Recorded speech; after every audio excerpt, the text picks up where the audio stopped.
Hello, and welcome to Booked on Shalom World TV. I'm your host, Clare Hinshaw.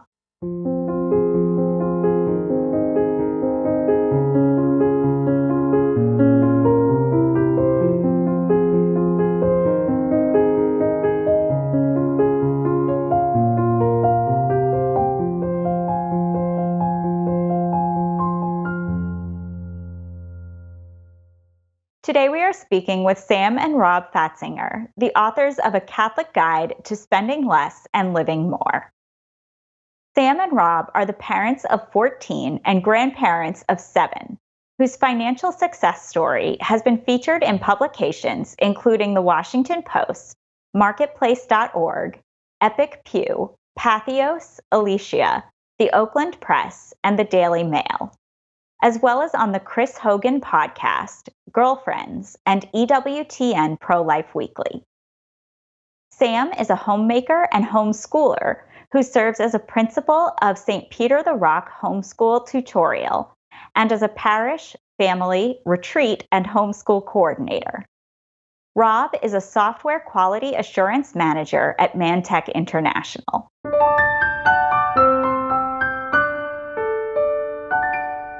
Sam and Rob, welcome to Booked.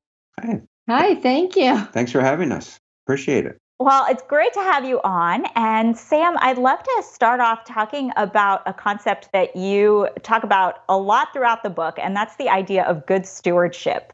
I'd love if you could share a little bit about what you mean by that and why it's such an important concept. Well, Rob and I have always believed that anything he gives us belongs to him first. So our first fruits, everything goes and belongs to him. Our children, the gift of life he's given us and our 14 children, but especially our finances. So gratefully, we were not in debt when we got married, which is a really big deal, especially nowadays. So anything that came was always God's first. So it was really important for us to make sure that he got our first fruits and we would tithe, even the times when we hardly made any money. I believe strongly in the scripture, Matthew 25:21, that says, "Well done, good and trustworthy servant. You have been trustworthy with few things. I will put you in charge of many more. Enter into the joy of your master." Oh, that's beautiful. I love that concept of joy, that you're bringing that into this. And, Rob, kind of going off of that, you say in the book, and I want to get the quote right, you state, "Pursuing your financial vision can be an opportunity for spiritual growth." I'd love if you could share a little bit about that. Sure, yes. And it can be spiritual growth no matter where you are in your financial journey. I mean, if you're struggling, it's a great time, obviously, to pray, especially to St. Joseph, to help you with your finances, to get your financial house in order. If you're doing, say, financially great, that it's probably even more important to keep praying and, not let it go to your head or, start wasting your money on frivolous things. It's an opportunity to be, generous, to give back. We mentioned tithing obviously is one way, with your time, other talents you have.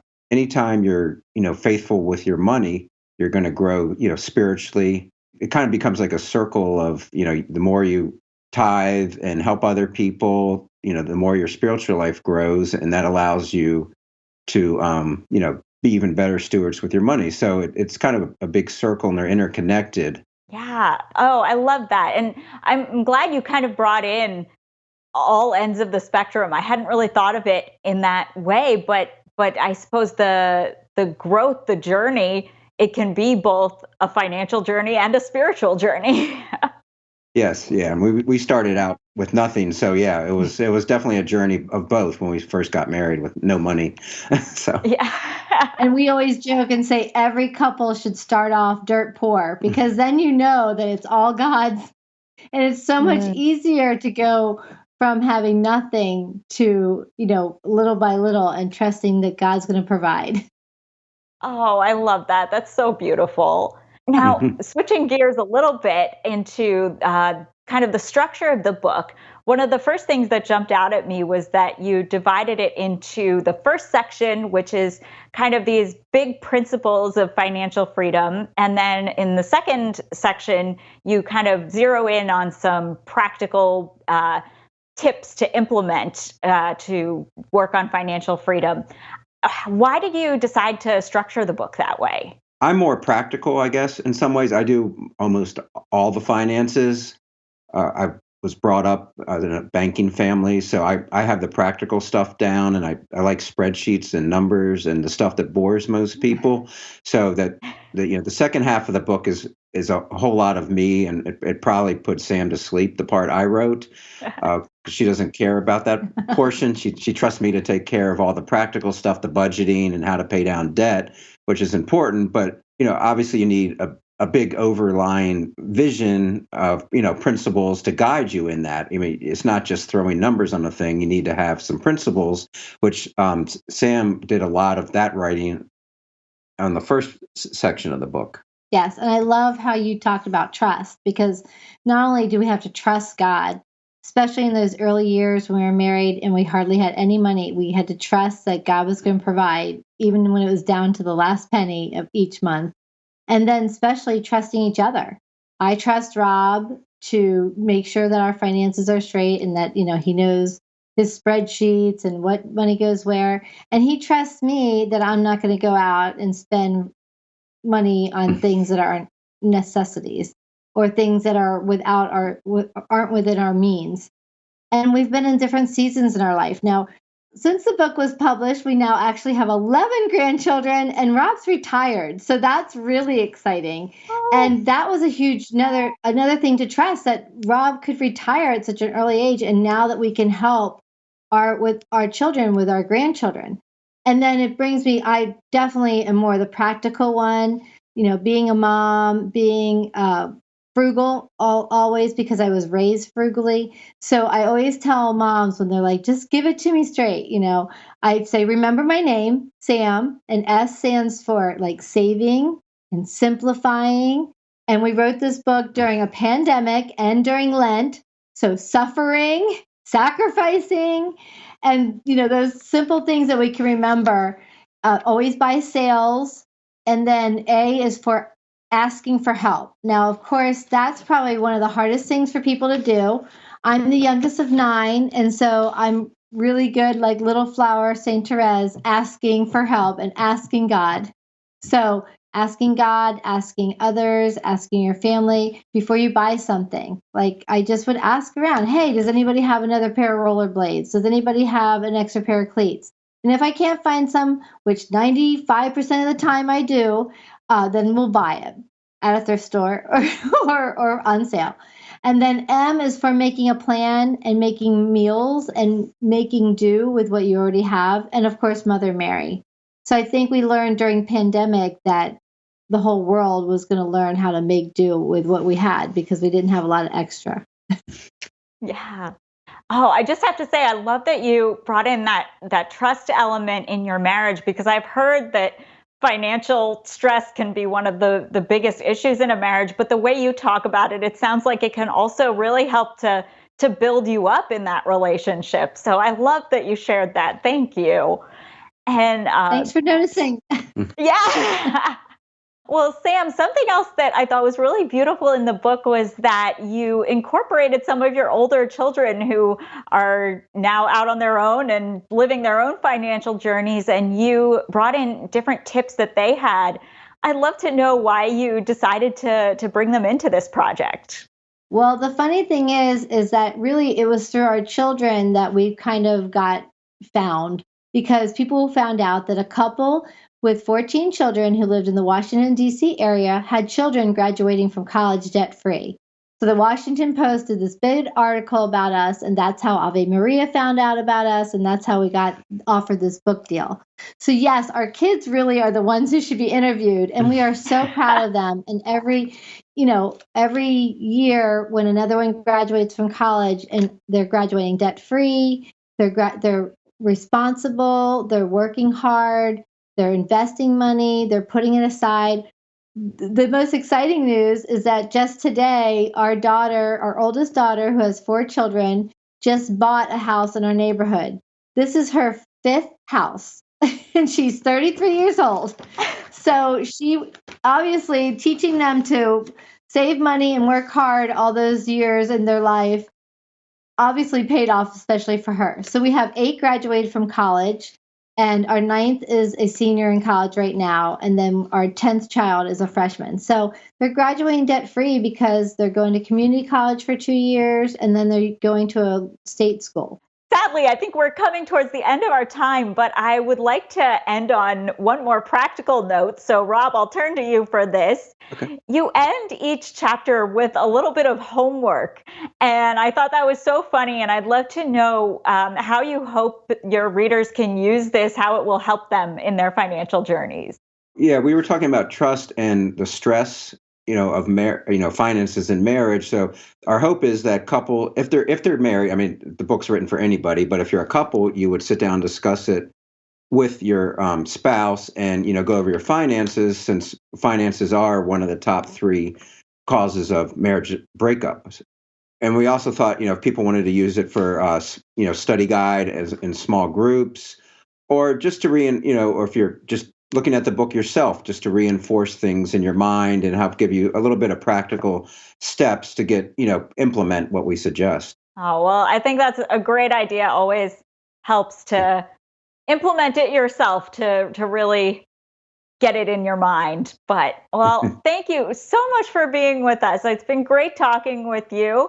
And yeah, thank you again for sharing all your wisdom.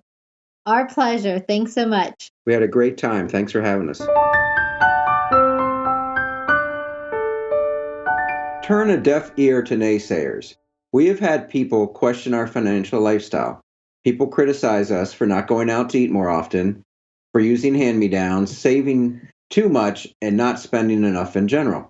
People may be critical of you if you visibly change the way you handle your money, especially if it affects them. They may wonder why you don't want to go out for drinks and dinner after work every day, why you choose to drive a 10-year-old Toyota Camry, or why you don't go out with the team for treats after every event. Your new lifestyle choices may be seen as invalidating theirs. Just explain that you are trying to get your financial house in order and leave it at that. Eventually, the critics often come around and realize you may be onto something when they see that your debt-free living has created a lower stress lifestyle. Feel free to gift them a copy of this book. Rob and I have 14 kids and 11 grandchildren. We have lived in the same town for over 50 years. Rob has been the primary breadwinner, and I have the harder and more rewarding job of being a stay-at-home mom. We are a regular Leave It to Beaver family, minus the pearls and well-behaved children. Our oldest 9 kids are out of the house now, in college or working. Throughout this book, you'll find suggestions, advice, and helpful hints and words of encouragement from our older children. We are delighted to see that our children are living out the habits of good stewardship and financial security. That has helped Rob and I. We hope you will find this inspiring too. Can you really spend less and live more, as the title of this book suggests? For more than 30 years, we have been living that particular dream, and we are eager to share our path to financial freedom with you. As you will discover from our story, you don't have to be a Warren Buffett and have a net worth measured in billions to live well, or to be financially secure. That comes from a combination of spending less than you make, saving for emergencies and eventualities, being generous with your resources, living debt-free, learning to be intentional spenders and careful consumers, and giving yourself the option to retire early.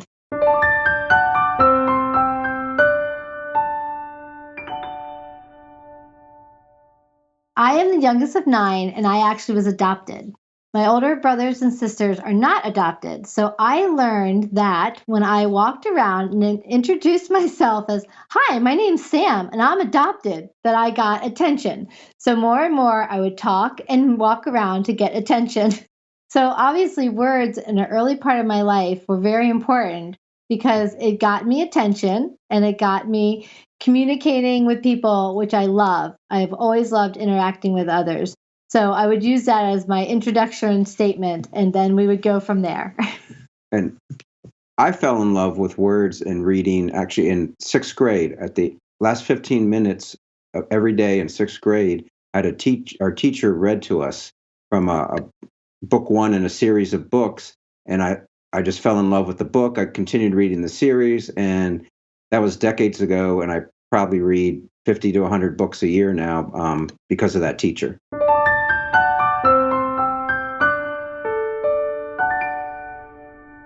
Writing a book kind of came to us through obviously the Holy Spirit, and Ave Maria Press reached out to us to ask if we wanted to write a book.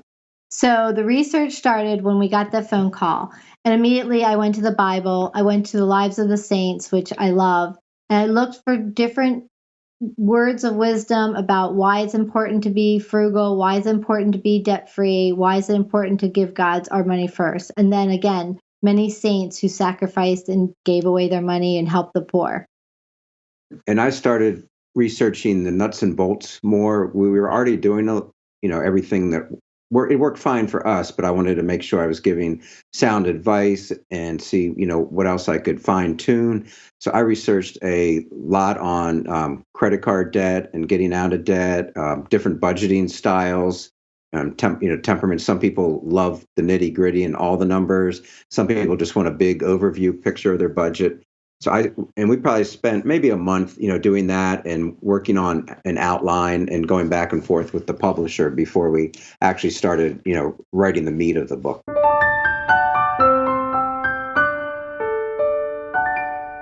Well, interesting enough, Rob and I actually owned a Catholic bookstore for 10 years.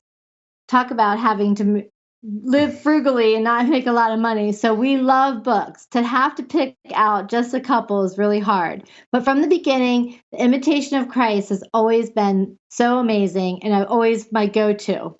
Recently, in the past couple of years, I've been using a devotional by Lisa Brennick-Meyer from Walking with Purpose. It's called Be Still, and I use this every day. And from this, I take Bible verses that she shares, and I go to my journaling Bible. So these books, especially my Bible and my devotional, are with me every day in my purse, wherever I go. Even when I just traveled cross country out of the country to Italy, they came with me.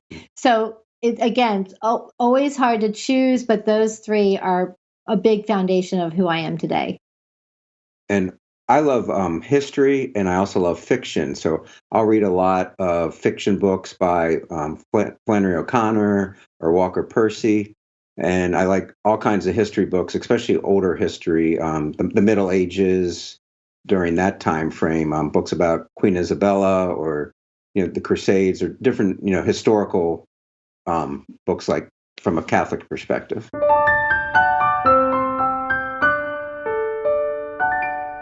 Of course, connecting with the story. I love reading children's books. Reading is a huge part of our homeschooling curriculum, and especially during COVID, which was really hard on our family because we had 3 grandchildren born right in mid-COVID. So not being able to be with them weekly or daily, I started reading on my phone and making YouTube videos of me reading some of my kids' favorite stories. And so I was reading to my grandchildren almost at least once or twice a week. And so that was huge. And it was such a good way to connect with them. And it was fun for them to say, Grammy used to read me that book when I was your age. So, of course, just connecting with my grandchildren, and I love children books.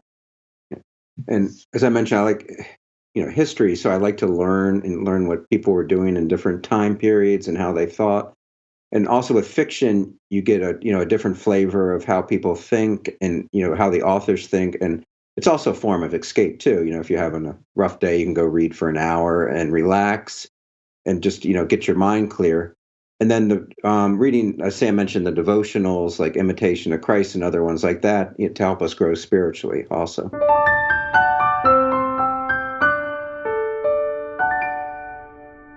I talk a lot.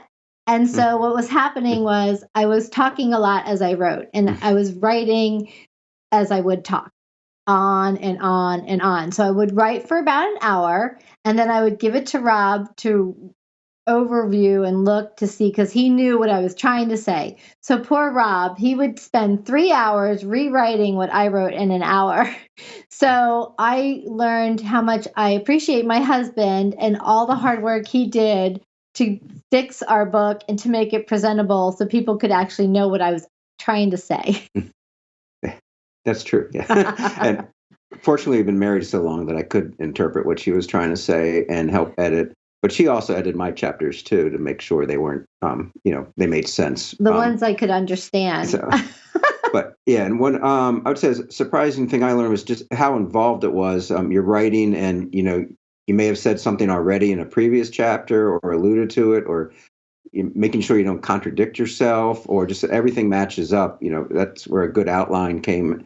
And we had a very good editor, Heidi at Ave Maria, who was very helpful, and we did a lot of back and forth with that. So it was a longer process than we thought it would be, but it was worthwhile in the end.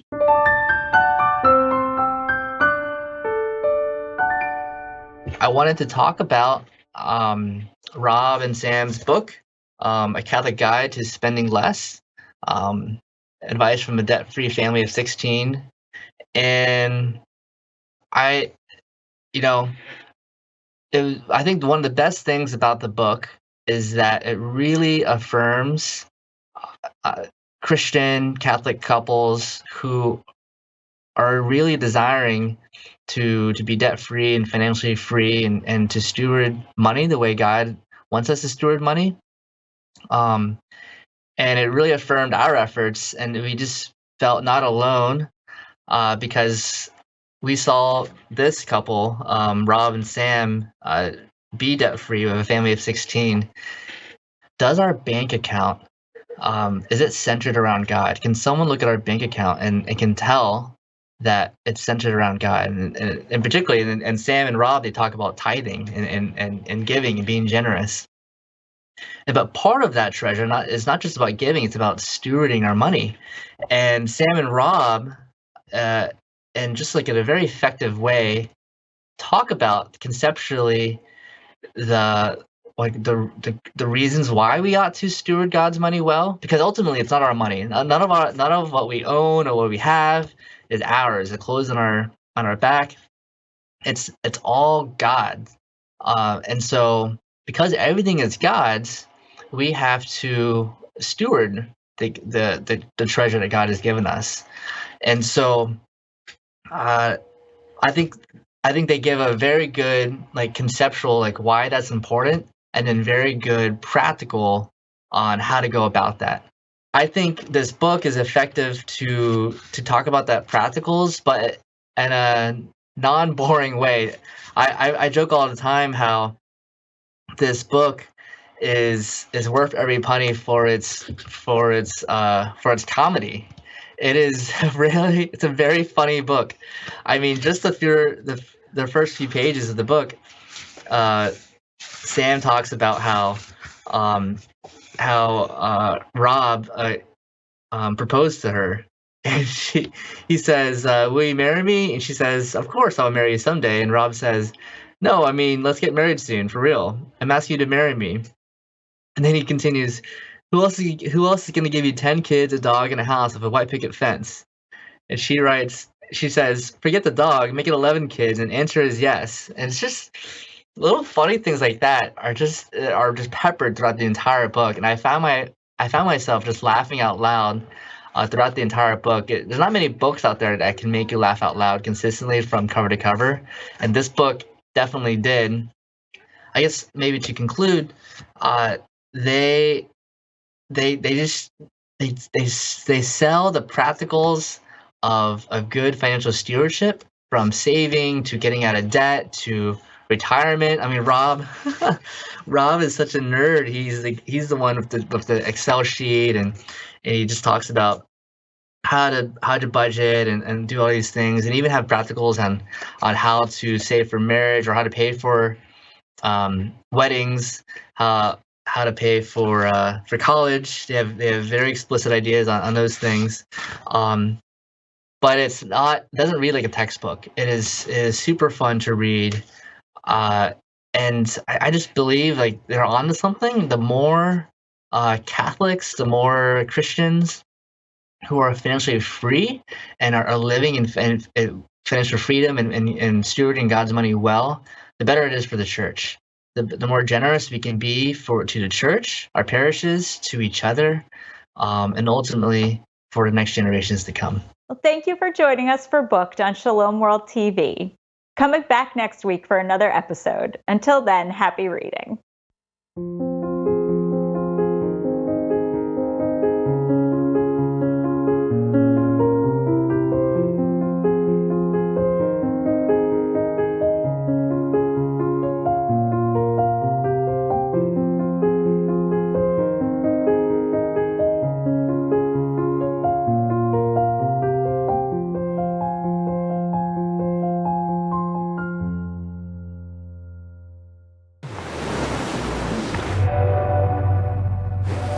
Are you searching for answers?